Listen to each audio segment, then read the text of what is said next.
जय हिंद दोस्तों, स्वागत है आप सभी का अपने YouTube channel practice with Ravi में।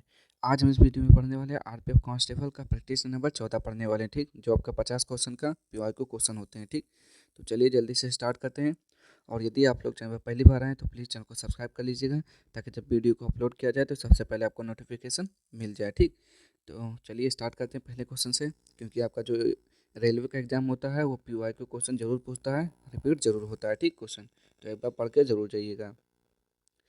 भारतीय राष्ट्रीय कांग्रेस के पहले अधिवेशन के अध्यक्ष कौन थे? तो डब्ल्यू.सी. बनर्जी थे। ठीक, भारतीय राष्ट्रीय कांग्रेस की स्थापना ए.ओ. ह्यूम ने की थी और उसके पहले अधिवेशन के अध्यक्ष डब्ल्यू.सी. बनर्जी थे। इसकी स्थापना 1885 में बॉम्बे में हुई थी। सेकंड क्वेश्चन है, फ्लैग्रेंट फाउल निम्नलिखित में से किस खेल से संबंधित है? तो बताएंगे, इसका राइट आंसर हो जाएगा बास्केटबॉल। संस्कृत पुस्तक जामवती कल्याण के लेखक निम्न में से कौन थे? तो थे कृष्ण देव राय। कृष्ण देव राय। दीन इलाही नामक नया धर्म किसने चलाया? तो अकबर ने चलाया था। कब चलाया था? 1582 में चलाया था। ठीक, भारत के मुख्य चुनाव आयुक्त की नियुक्ति कौन करता है? तो भारत के राष्ट्रपति करते हैं। आगे देखते हैं यहाँ पे, निम्न में से कौन सी समिति का गठन निर्धनता निर्धारण के लिए किया गया था? तो वो था तेंदुलकर समिति। मानव कोशिकाओं के केंद्रक में गुणसूत्र पाए जाते हैं। तो कितने गुणसूत्र पाए जाते हैं? तो 23 जोड़ी गुणसूत्र पाए जाते हैं। ठीक, कितने पाए जाते हैं? 23 जोड़ी गुणसूत्र पाए जाते हैं। बिल्ली में 19 जोड़े होते हैं, कुत्ते में 45 जोड़े होते हैं। ये भी पूछा गया क्वेश्चन है। निम्नलिखित में से भारत के किस राज्य में मरुस्थलीय और बागर मैदान पाए जाते हैं? तो राजस्थान हो जाएगा राइट आंसर। निम्न में से कौन सी भाषा सभी यूरोपीय भाषाओं की जननी है? तो संस्कृत बोलेंगे।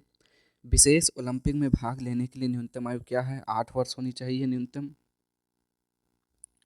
बैंकों को भेजी गई राशि और न्यायिक जमा व जैसे बचत संविधान के किस वित्तीय प्रावधान के तहत आते हैं?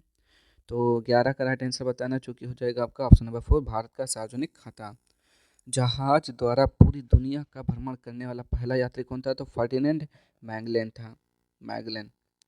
आगे, प्रोटियम ड्यूटेरियम और ट्रिटियम हाइड्रोजन परमाणु के समस्थानिक हैं। भारत के किन क्षेत्रों में ठंडे रेगिस्तान पाए जाते हैं? चलिए देखते हैं यहाँ पे। तो इसका राइट आंसर क्या लद्दाख हो जाएगा? तो बिल्कुल सही है। सोनोरन रेगिस्तान किस महाद्वीप में स्थित है? 15 का राइट आंसर बताएंगे तो हो जाएगा उत्तरी अमेरिका।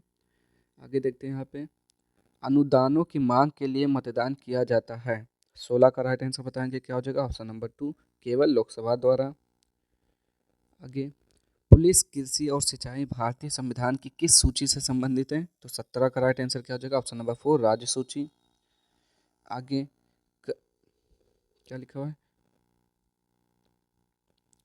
करदाताओं की संख्या और राजस्व कर को नहीं बढ़ने का कारण है।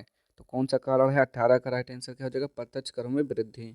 आगे, बुद्ध को निम्न में से किस स्थान पर ज्ञान प्राप्त हुआ था? तो 19 का राइट आंसर बताना, हो जाएगा ऑप्शन नंबर 4, बोध गया। आगे, निम्न में से किसे शल्य चिकित्सा के जनक के रूप में जाना जाता है? तो 20 का राइट आंसर बताएंगे, ऑप्शन नंबर 3, सुश्रुत। लंबे समय तक आर्द्र वायु के संपर्क में रहने वाले तांबे के बर्तनों पर हरे रंग की कोटिंग के लिए निम्नलिखित में से कौन जिम्मेदार है? चलिए देखते हैं यहाँ पे कौन जिम्मेदार है। बताएंगे, इसका राइट आंसर क्या हो जाएगा 21 का? तो वो हो जाता है आपका कापर हाइड्रोक्साइड और कापर कार्बोनेट।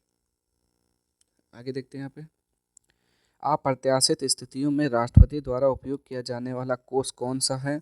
तो 22 का राइट आंसर क्या हो जाएगा? भारत का आकस्मिक निधि। विश्व व्यापार संगठन की स्थापना हुई थी 1995 में, जिसे डब्ल्यूटीओ बोलते हैं, वर्ल्ड ट्रेड ऑर्गेनाइजेशन, जिसका फुल फॉर्म होता है। सर्वोच्च न्यायालय की स्थापना और संगठन से संबंधित प्रावधान भारतीय संविधान के किस अनुच्छेद के अंतर्गत दिए गए हैं? तो 24 का राइट आंसर क्या हो जाएगा? अनुच्छेद 124। आगे देखते हैं, एक स्वायत्त निकाय के रूप में भारतीय संसदीय समूह का गठन किस वर्ष किया गया? तो 25 का राइट आंसर बताना, हो जाएगा 1949। एफ्ते एपिज्यूटिके, जिसे पैर और मुंह का रोग कहा जाता है, देश के कारण होता है। तो किसके कारण होता है? वो होता है वायरस के कारण होता है। आगे देखते हैं, रेल बजट को आम बजट से अलग किस समिति की सिफारिश के आधार पर किया गया था? 27 का राइट आंसर क्या हो जाएगा? एकवर्थ समिति। भारतीय रिजर्व बैंक द्वारा निर्धारित वरीयताओं में शामिल नहीं है। तो क्या हो जाएगा? सूचना प्रौद्योगिकी। 28 का बिल्कुल सही है, सूचना प्रौद्योगिकी। आगे देखते हैं यहाँ पे, ओलंपिक ध्वज पहली बार किस वर्ष फहराया गया था? तो 1920 में। किस कांग्रेस अधिवेशन में गांधी इरविन समझौते का समर्थन किया गया? तो 30 का राइट आंसर क्या हो जाएगा? कराची अधिवेशन। आगे देखते हैं। बौद्ध धर्म में अभय मुद्रा का अर्थ है निर्भीकता। अर्ध सूची विभाजन में एक जनन कोशिका डैश संतति कोशिकाओं में विभाजित होती है। तो 32 का राइट आंसर क्या हो जाएगा? 4 संतति कोशिकाओं में। आगे, गुरुत्वाकर्षण का सार्वभौमिक सिद्धांत किसने दिया था? तो सर आइजैक न्यूटन ने दिया था। आगे देखते हैं। क्रीम से मक्खन अलग करने के लिए किस विधि का उपयोग किया जाता है? आप केंद्रीकरण कहते हैं उसे। स्पीकर और डिप्टी स्पीकर के कार्यालयों की स्थापना निम्नलिखित में से किस अधिनियम के तहत की गई? तो 35 का राइट आंसर बताना है, वो हो जाएगा आपका ऑप्शन नंबर 3 यानी कि भारत सरकार अधिनियम 1935।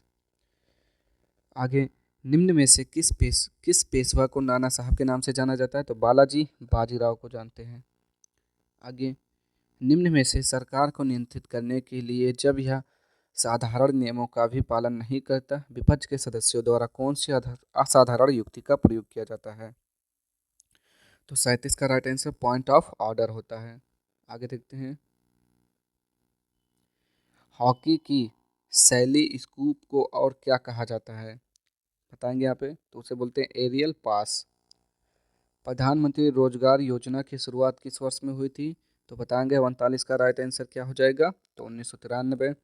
उत्तरी गोलार्ध का सबसे लंबा दिन है तो कौन सा होता है? 40 का राइट आंसर बताना है, वो हो जाएगा ग्रीष्मकालीन संक्रांति। 41, देश से अधिक के जल ग्रहण क्षेत्र वाली नदी वेसनों को बड़ी नदी वेसनों के रूप में जाना जाता है। कितने से ज़्यादा बताएंगे यहाँ पे? तो 20,000 वर्ग किलोमीटर से ज़्यादा। आसुत जल विद्युत का कुचालक होता है। आगे देखते हैं। जीएमटी का पूर्ण रूप तो ग्रीनविच मीन टाइम होता है। आगे, वर्ष 1983 में भारतीय क्रिकेट टीम ने किसे हराकर विश्व कप जीता? तो वेस्टइंडीज को हराया था। सलाल, बगलिहार और दुलहस्ती जल विद्युत परियोजना किस नदी पर स्थित है? 45 का राइट आंसर बताना है आपको, हो जाएगा चिनाब नदी पर। Poverty and un British rule in India पुस्तक के लेखक तो दादा भाई नौरोजी हैं। आगे देखते हैं यहाँ पे। योग में स्वास्तिकासन किस मुद्रा को व्यक्त करता है? तो मांगलिक। कुट्रालम जलप्रपात कहाँ स्थित है? 48 का राइट आंसर हो जाएगा तमिलनाडु। पुनरावर्ती परावर्तन के कारण ध्वनि की प्रबलता डैश कहलाती है? क्या कहलाती है? अनुकंपन कहलाती है। आगे, सेनकोट्टा दर्रा मदुरै को डैश से जोड़ती है? तो किससे जोड़ती है? कोट्टायम से जोड़ती है। ठीक, तो ये थे आज के क्वेश्चन। अगर आपको वीडियो पसंद आया तो प्लीज़ चैनल को लाइक से सब्सक्राइब कर दीजिएगा। मिलते हैं नेक्स्ट वीडियो में अगले प्रैक्टिस सेट के साथ। तब तक के लिए जय हिंद, जय भारत।